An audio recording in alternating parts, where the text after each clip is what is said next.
Okay, so let's get into the nuts and bolts of Hume's theory of causation. In other words, cause and effect. This is very famous or infamous, depending on your point of view. All right, so how does cause and effect work? Or how do we understand cause and effect, to be more specific? The first thing that Hume wants to say is that it's not a priori.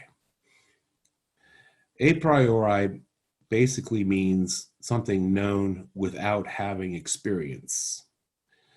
Okay, versus a posteriori, these are Latin terms.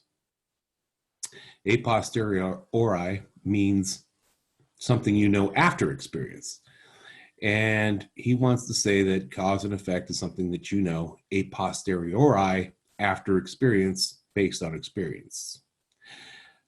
This is actually significant. It's a departure from, for sure, what the rationalists thought about cause and effect. They tend to be more rationalistic about this. That is more a priori, tending to be more Aristotelian. Aristotle, who kind of took a more a priori approach. So this is a pretty significant departure from the way that most philosophers were looking at this, even the empiricists, not just the rationalists. All right, so if it's based on experience, what experience? That's the question. And Hume's answer is, it is a constant conjunction of events in experience.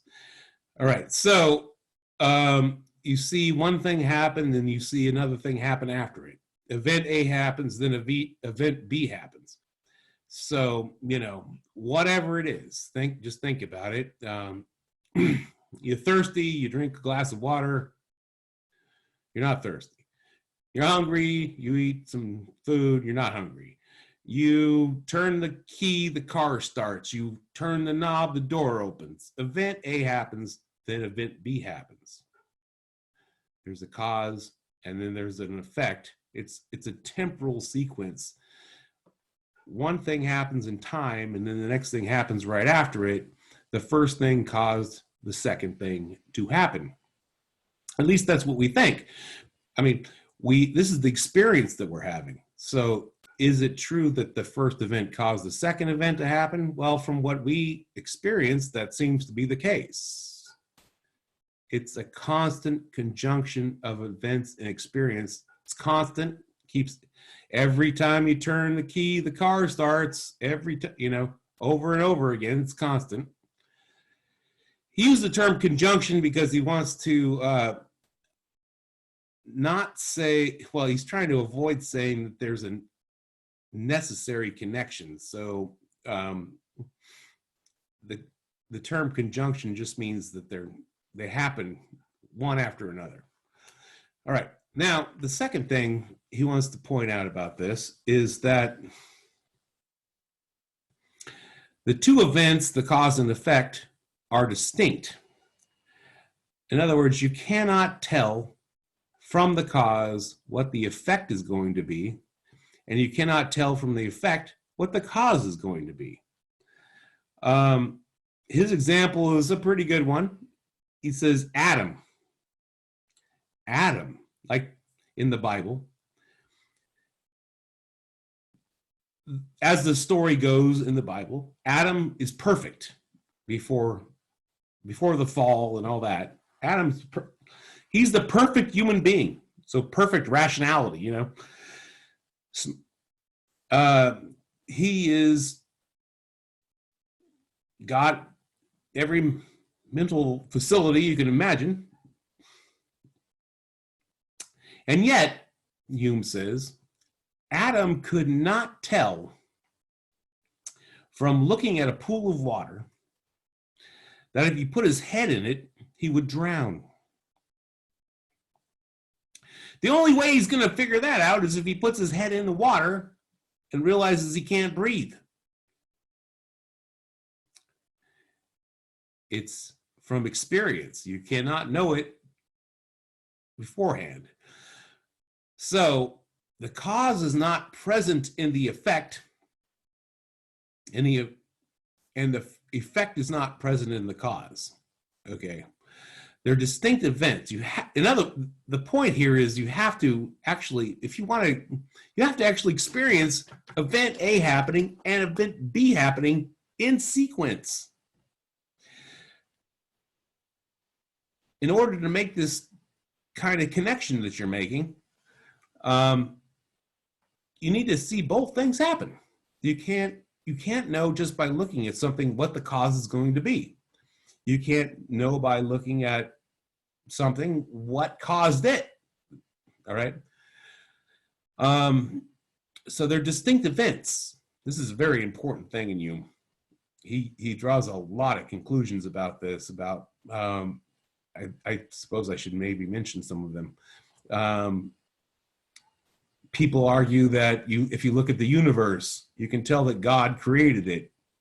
Well, you're looking at the effect, but you can't tell from the effect what the cause is, so you can't really say that God caused the universe because you're trying to draw a conclusion from the effect as to the cause, but you can't do that. You have to actually experience, unless you were there to see God create the universe, you can't say that. And by the way, this also relates to the whole ideas, the ideas and the objects, and that diagram or that thing I was pointing out in Descartes. Well, you can't tell from the idea you get what caused it. So you really don't know anything about the objects out in the world. So all you know is your ideas, and you really can't tell much about the objects. He's a skeptic, and he is very much a skeptic. I mean, that means we don't know, hell, a damn thing about the world outside of our minds based on this one argument. Something to think about. Okay, so this is a very important argument in Hume's philosophy. All right, but moving on, he has much more to say about causation. Much more to say. One thing is the connection between the two, the cause and effect, is not necessary as far as we know. I mean, it could be, but we don't know that, so we can't draw that conclusion. And he uses the example of the billiard balls, where one ball is moving towards another ball. And what's going to happen? Well, we expect that, when the balls hit, we know what's going to happen. One's going to shoot off in that way, and the other one's going to shoot off in that way. Well, that's what we think is going to happen, and we're probably right. But as he puts it, anything could happen. I mean, anything could happen. They could both stop. One could float up in the air. Who the hell knows? We don't know. There's no necessity here. We're speculating about this, and we're making these judgments, but it's not a matter of necessity. That is what is likely to happen, not what is definitely going to happen. So there's no necessary connection. Now, Hume does think that we can discover general principles, things like gravity. Like I said, this is after Newton, so we have these Newton's laws, and he's not denying this. But one thing he says about this is that even though we can discover these general principles about causal forces, we never experience the hidden forces, as he calls them. I mean, we use math to find out these causal laws about gravitation and inertia and such. But even those are based completely upon experience and observation. True, right? Think about it. That's true. Interesting about the hidden forces thing, however, because we don't actually see the hidden forces. Sorry, my cat is acting up. All right, we don't actually see the hidden forces like gravity. Do you experience gravity in the sense of, like, do you smell it? Can you smell gravity? Can you taste gravity? Can you see it? Can you hear it? Can you feel it? That's the one where you probably might think, oh, I can feel gravity. Really? So that that sensation on your ass right now is gravity. No, it isn't. It isn't. That is the effect of gravity on you. It's not gravity. Yes, you can experience the effects of gravity if you stick a freaking screwdriver into a light socket, which don't do that. But if you did, you'd experience electricity.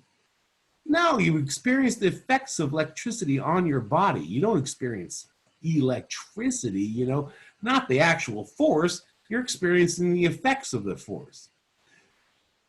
You don't actually experience the hidden forces, as Hume puts it. I mean, we postulate that these forces exist based upon what we do observe, but we don't actually directly experience inertia. You don't see the power being transmitted from one object to another when the two things hit. You don't see some power jumping over from one pool ball to the other pool ball or something like that. The forces are hidden, which is very remarkable, okay? I mean, this is actually a big deal because if you're an empiricist, which Hume is, most people are, everything we know is based on experience. It's based on what we sense. It's what we see and what we hear and what we touch and taste and smell. But we don't experience hidden forces. So how could we know anything about these? They're hidden. We don't experience them. There seems to be no basis for saying we know anything about any of this. Okay, and so next he moves on to the, sorry, better go back to my notes a little bit here. Okay, so he says, we need experience concerning matters of fact. What is the conclusion that we find from these experiences? And then he says, it's best to approach this question with modesty. And he mentions Socrates. It isn't reason or understanding at all. In other words, he's proclaiming himself a skeptic in this matter. It's not based upon reasoning at all. All we know is that like follows like. We can't see the nourishment in bread. We can't see the power that keeps the moon in motion. Only that like events follow like events. Okay. And then on to his most famous argument of all, and that has to do with how the future can be proven to be like the past. But I'll pause and do that in the next segment.